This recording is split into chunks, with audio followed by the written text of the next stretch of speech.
and welcome to Reason News with me, Alisha Gai Prasad Chetty. In a seismic shift for Middle East policy, President Donald Trump has declared the United States will take over the Gaza Strip, a move sparking global outrage and accusations of modern-day imperialism. But what does this mean for Palestinians, Israel, and the world? Let's dive into the bombshell announcement shaking geopolitics.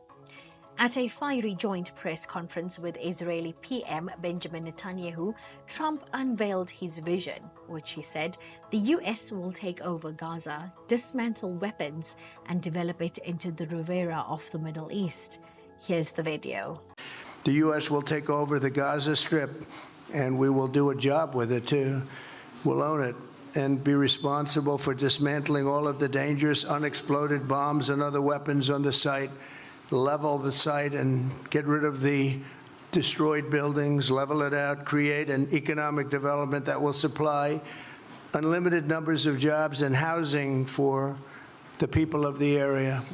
Do a real job, do something different. Just can't go back. If you go back, it's going to end up the same way it has for 100 years. I'm hopeful that this ceasefire could be the beginning of a larger and more enduring peace that will end the bloodshed and killing once and for all. With the same goal in mind, my administration has been moving quickly to restore trust in the alliance and rebuild American strength throughout the region. And we've really done that. We're a respected nation again. A lot's happened in the last couple of weeks. We are actually a very respected nation again. I ended the last administration's de facto arms embargo on over $1 billion in military assistance for Israel.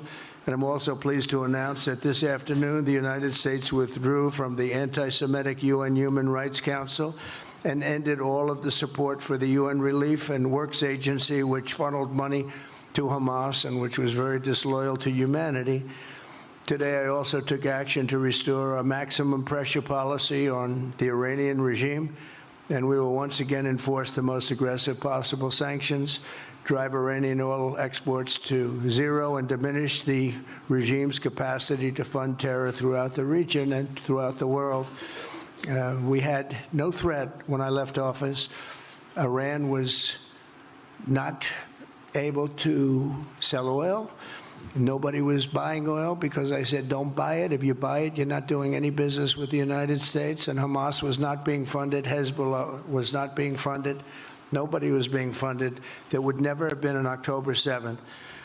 2 weeks ago, I once again designated the Houthis as a terrorist organization. They're trying to destroy world shipping lanes, and that's not going to happen.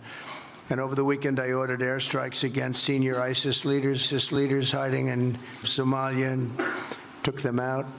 Here in America, we've begun the process of deporting foreign terrorists, jihadists, and Hamas sympathizers from our soil, just as we have people that are extremely evil, and we're sending them out of our country. They came from jails.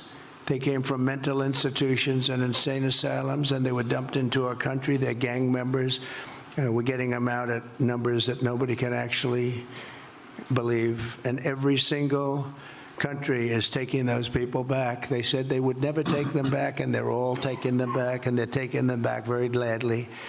And I recently signed an executive order combating the vile wave of anti-Semitism that we've seen in the aftermath of the October 7th attacks.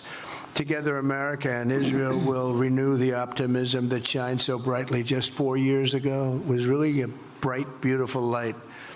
We will restore calm and stability to the region and expand prosperity, opportunity, and hope to our nations and for all people of the Middle East, including the Arab and Muslim nations. Very important. We want the Arab and Muslim nations to have peace and have tranquility and have great lives. Trump didn't rule out deploying US troops and claimed regional leaders love the idea.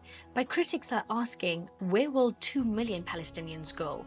While Netanyahu smiled, Arab nations erupted. Saudi Arabia slammed the plan as unacceptable, reaffirming support for a Palestinian state. Hamas accused Trump of ethnic cleansing, vowing Gaza's people won't leave. Even US allies like Egypt and Jordan, key to Trump's resettlement idea, already rejected displacing Palestinians. Legal experts warn this violates international law. With Gaza's land area equal to Las Vegas, Trump's real estate pitch clashes with a 16-month war zone. From Riyadh to Brussels, leaders condemned the move. But Trump's base cheers, America first, meets Israel forever. Meanwhile, Phase 2 ceasefire talks teeter. Hamas demands Israeli withdrawal. Netanyahu vows to destroy Hamas.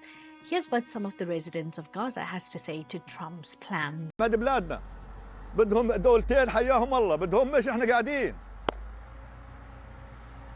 ما بنروح اي مكان بلادنا وبلاد جدودنا هذه هم اللي اجوا من اخر الدنيا اجوا عنا قاعدين بدبحوا بدمروا بهجروا في الناس وبخافوهم بالتدمير وبالقتل. يعني احنا قاعدين في ارضنا هنا وصامدين اللي بده يعمر مش حجه انه يطلعنا برا وبحجه انه يعمرنا. طب ما انت من الاساس انت اللي ساعدت اسرائيل على الدمار اللي احنا شايفينه هذا عشان هيك بدك تعمرنا واحنا موجودين على هذا الارض ما فيش فيها انه لازم نطلع عشان تعمرنا مقابل احنا ما نطلع. بالنسبة لتصريحات ترامب هذه شيء مش منطقي. كيف احنا عشنا الحرب سنة و4 شهور وفي الآخر يجي هو يعطي تصريحات وإن احنا نطلع منها من أرضنا هذه أرضنا وأرض أجدادنا فصعب نطلع منها أو هو يجيب سكان تانيين آخرين يسكنوا فيها. فلا الإشي هذا بإذن رب العالمين مش حيصير ومش حنطلع من بلادنا ومن أرضنا. ليش نتهجر؟ هينا قاعدين راضيين نعيش على ركام بيوتنا ومكان بيوتنا ولا نطلع للذل برا. يعني قعدنا سنة ونص واحنا نتدبح ونتدمر وننفرم في الحرب وفي القصف وفي الدمار، في الآخر نطلع بكل سهولة. ما راح نطلع من هذه الأرض، الأرض أرضنا وهم اللي يطلعوا منها مش إحنا اللي نطلع منها. The potential consequences of the US taking over Gaza as proposed by President Donald Trump are multifaceted and carry significant risks across legal, humanitarian, geopolitical, and strategic domains. In terms of violation of international law, a US takeover of Gaza could be deemed illegal under UN Charter Article 2.4, which bars territorial acquisition by force. The International Court of Justice, ICJ, might issue rulings against the US as seen in its provisional measures against Israel in 2024.